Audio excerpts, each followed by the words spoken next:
भाद्र शुक्ल द्वादशी मध्याह्न के समय भगवान चतुर्भुज रूप में प्रकट हुए, वामन रूप में प्रकट हो गए। बोले वामन भगवान की।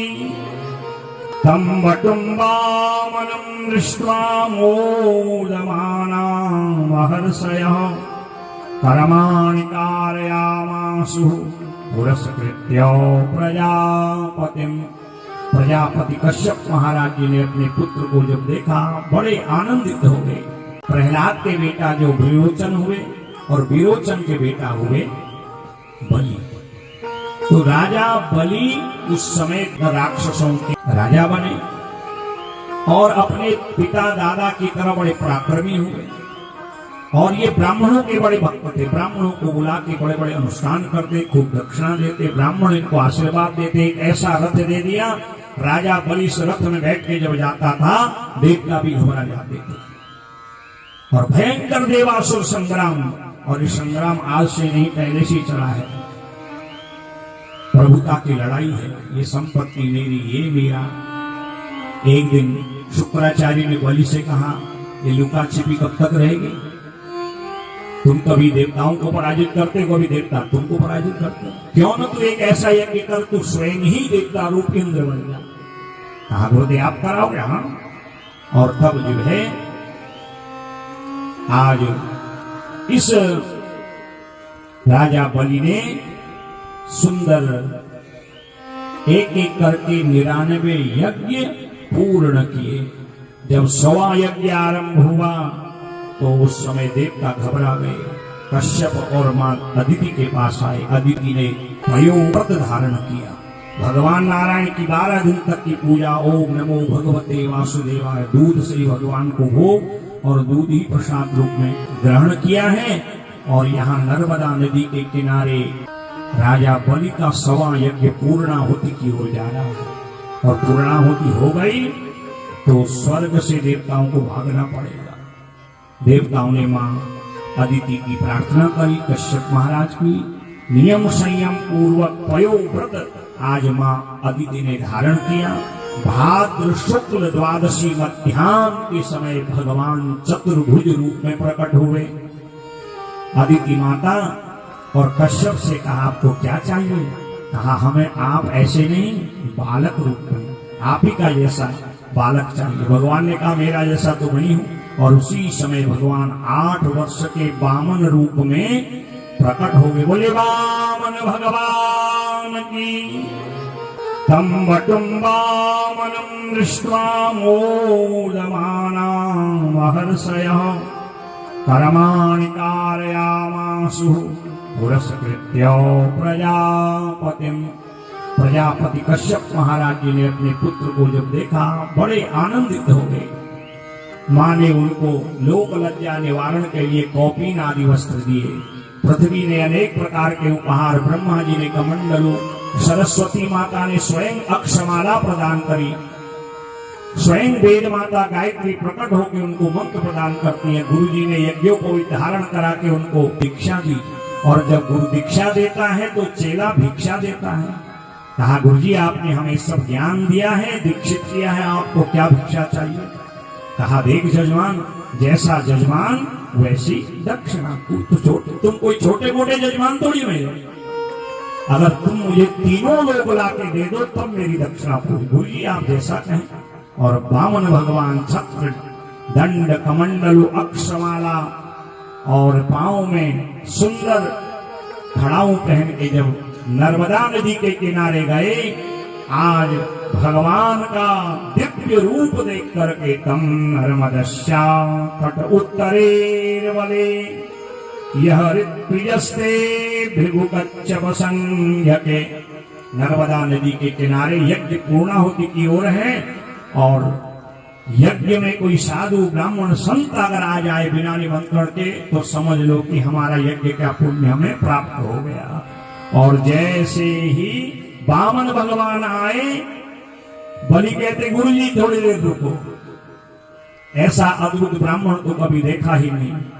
अपनी पत्नी विंध्यावली, बेटी रत्नावली सहित अपने परिकरों सहित सोने का गड़ुआ, सोने की पराग, नर्मदा जी का जल लेके द्वार पर खड़ा हो गया। और यही हमारी सनातन परंपरा है। जब कोई संत विद्वान ब्राह्मण आए, सबसे पहले उसके चरणों का प्रक्षालन करना चाहिए। यत् फलम कपिला दाने कार्तिक्याम ज्येष्ठ पुष्करे तत्फलम पांडव श्रेष्ठ विप्राणाम पाद शोधने। ज्येष्ठ पुष्कर में कार्तिक के महीने कपिला दान करने से जो पुण्य मिलता है, घर में आए हुए ज्ञानी ब्राह्मण के चरण धोने से वही पुण्य मिल जाता है। हमारे पूर्वांचल में तो प्रथा है ही, और वैसे हर जगह है। और विशेष करें हमारे जो कन्यादान पिता करता है, पहले आचार्य जी के चरण धोता है। यही उसका पुण्य है कि मुझे बड़े यज्ञ का पुण्य मिले। भाव विभोर हो गया। स्वागतम ते नमस्तुभ्यं ब्रह्मन् किं करवामते। ब्रह्मर्षि राम तपः साक्षात् मन्ये क्वायर्वपुर्धरम्। साक्षात ब्राह्मणों का तेज पुंज मेरे सामने प्रकट हुआ। ऐसा अद्भुत विलक्षण ज्ञानी ब्राह्मण आज तक देखा नहीं, तेजस्वी ब्राह्मण देखा ही नहीं। मैं आपका स्वागत करता हूं। स्वागत की परंपरा प्राचीन है। भाव विभोर हो गया, चरण धोए, आसन दिया। आपको क्या इतना उतारा है ना? क्या चाहिए आपको? धन चाहिए, सोना चाहिए, चांदी चाहिए, घड़ा भर भर के दूध देने वाली गैया चाहिए। यद यद वटो वांछति तत् प्रतीक्ष में। आपको क्या चाहिए? वामन भगवान कहते हैं, अरे जजमान थोड़ा सा सांस तो लेने दे। नहीं महाराज, आपका ये सब स्वरूप देख के रुका नहीं जाता, क्योंकि मेरे पिता दादा परदादा हमको बता गए हैं कि संत ब्राह्मण आए तो उसकी सेवा में कोई कमी न हो, तभी यजमान को उसका पुण्य मिलता है। भगवान कहते हैं मैं सब जानता हूँ। आज भगवान ने उसके पिता दादा आदि सब कुल के लोगों की बड़ी प्रशंसा करी। जब हमें किसी से दान लेना है ना, उसके पूर्वजों की स्तुति करो तो यजमान प्रभावित हो जाता है। दान का बखान शास्त्र परंपरागत है। भाव विभोर हो गया, अपने पूर्वजों की स्तुति। विरोचन प्रहलाद ये थे, वैसे थे, इतने पुण्यात्मा थे। जब सुना भगवान के मुख से, भाव विभोर हो गया। महाराज क्या चाहिए आपको? जब भगवान कुछ नहीं बोले, समझ गया। बलि कहता है, हाँ आपके पास सब कुछ है, पर आपकी जैसी बौनी ब्राह्मणी नहीं है, कोई ब्राह्मण कन्या नहीं। आप कहो तो सही, गाम कांचनम गुणवत धाम मृष्टम तथान्न पेयमुतवा विप्र कन्या। आपकी जैसी आज्ञा देना है आपने। आपकी जैसी बौनी ब्राह्मण कन्या लाके आपका ब्याह करूंगा। अपने महल से भी सुंदर महल बना के साजो सज्जा धन ऐश्वर्य परिपूर्ण भवन आपको दान करूंगा। आप कहो तो सही, यद यद वटो वांछति, जो आपकी इच्छा है। वामन भगवान कहते हैं, देने में इतना उतावलापना क्यों करना है? मांग रहा हूं। अरे मुझे कुछ नहीं चाहिए, मैं ब्राह्मण हूं। क्या चाहिए? 3 पग संध्या करने के लिए भूमि, बस। भगवान कहते अच्छा, बड़ा अभिमान हो गया, इतना अपने को बड़ा समझ रहा। दे तो सही। जब संकल्प करा तो गड़ुए की धार में शुक्राचार्य जी अटक के मेरा जजमान रुक गया। भगवान कहते वाह जी वाह। आचार्य जी एक तरफ जजमान को दक्षिणा दान पुण्य यज्ञ के लिए प्रेरित कर रहे और दूसरी तरफ रोकते। भगवान ने कुशा निकाली और गड़ुए की छेद पे डाली। वो वज्र की भांति शुक्राचार्य जी के आंख पर लग गई और एक आंख बंद हो गई। भगवान ने एकाकार कर दिया। संकल्प हुआ और कहा, पदानि तीनि दैतेन्द्र संनिधानि पदामम। 3 पद चाहिए। 3 पद का संकल्प पूरा हुआ। भगवान वामन कहते हैं, राजा बलि बता कहां से नापो? कहा है इतने बौने आप 3 पग भूमि कहीं भी मिल जाएगी। अच्छा, तो मुझे साधारण समझता है। और उसी समय भगवान विराट रूप में प्रकट हो गए। बोले वामन भगवान की। ईश्वरोचने साक्षात भगवान विष्णुरव्ययः। शुक्राचार्य कहते हैं, तू इस छलिया वामन को कहां पहचानता है? इसने तो तुझे छल दिया। गुरुदेव ऐसा क्यों कहते हो? ब्राह्मण जो कहे यजमान पूर्ण न करे तो उसका यज्ञ अधूरा। अरे महाराज मुझे भी मांगने में सब कुछ देने को तैयार हूं। जब मैंने कह दिया, भगवान ने विराट रूप धारण किया। एक पग में भूर्व स्व आदि 7 लोक, एक पग में अतल वितर शुक्ल रथातल आदि 7 लोक नाप दिए। कहा तू झूठ बोलता है, 3 पग का दान करता है अपने परिकरों से, कहा बांधो इस बलि को, ये झूठ बोलता है। 3 पग का संकल्प करके 2 ही पग देता है। पत्नी विंध्यावली है, वो कहती है महाराज अभी आप शेष बचे हो, यही है धर्म पत्नी। ये देवियों की भी 3 प्रकार हैं गृहस्थ में, एक धर्म पत्नी, एक पत्नी, एक आजकल की अंग्रेजी भाषा में लोग बड़े ऐंठ के कहते हैं हमारी वाइफ है। तो कभी भी ऐसा शब्द मत कहिए, या तो धर्म पत्नी कहिए, गृह लक्ष्मी करिए, घर में रिद्धि सिद्धि रहेगी। जो धर्म में अपने पति की मति करके धर्म में सहयोग करे वो धर्म पत्नी। और पत्नी वो महाराज किसी का गहना देके, वस्त्र देके, साड़ी देके, हमें भी चाहिए पति की स्थिति है या नहीं है। जो अपनी मनमानी करके गृहस्थ चलाए वो पत्नी। और आजकल की अंग्रेजी भाषा में वाइफ, अब मैं तो ज्यादा अंग्रेजी जानता ही नहीं, पर मैंने विचार किया ये वाइफ शब्द है क्या। Without information fighting every time, जो बिना सोचे समझे हर समय महाराज लड़ने के लिए छाती पर चढ़ जाए वो वाइफ है।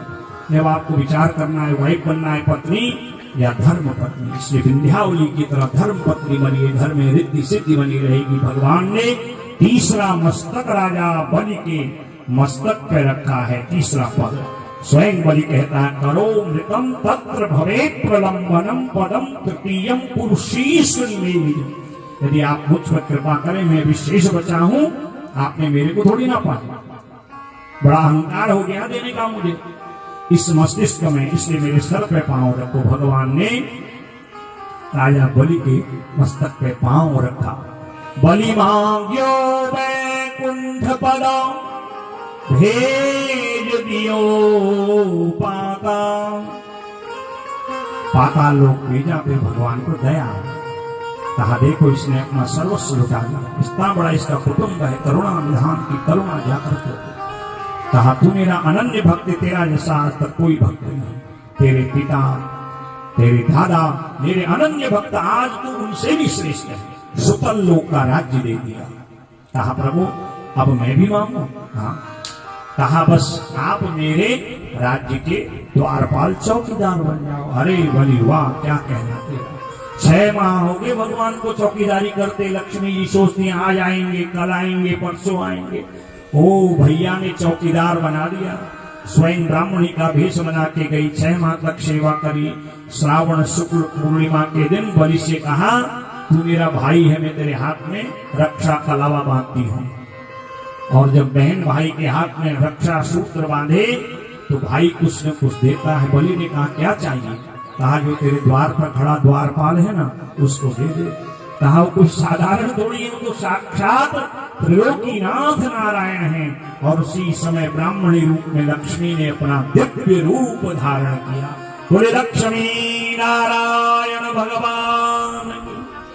और कभी समय रक्षा सूत्र बांधते समय मंत्र पढ़ते एन बद्धो बलि राजा दानवेंद्रो महाबल तेन त्वाम प्रतिवदनामि रक्षे माचल माचल। जिस सूत्र ने प्रेम में राजा बलि को वशीभूत कर दिया, हे यजमान ये रक्षा तेरी रक्षा करे। इसीलिए नारायण का भजन करो, लक्ष्मी अपने आप आ जाएंगी। ऐसा जो है भगवान वामन का दिव्य, इस कथा भी मैंने आपको संक्षेप में सुनाई।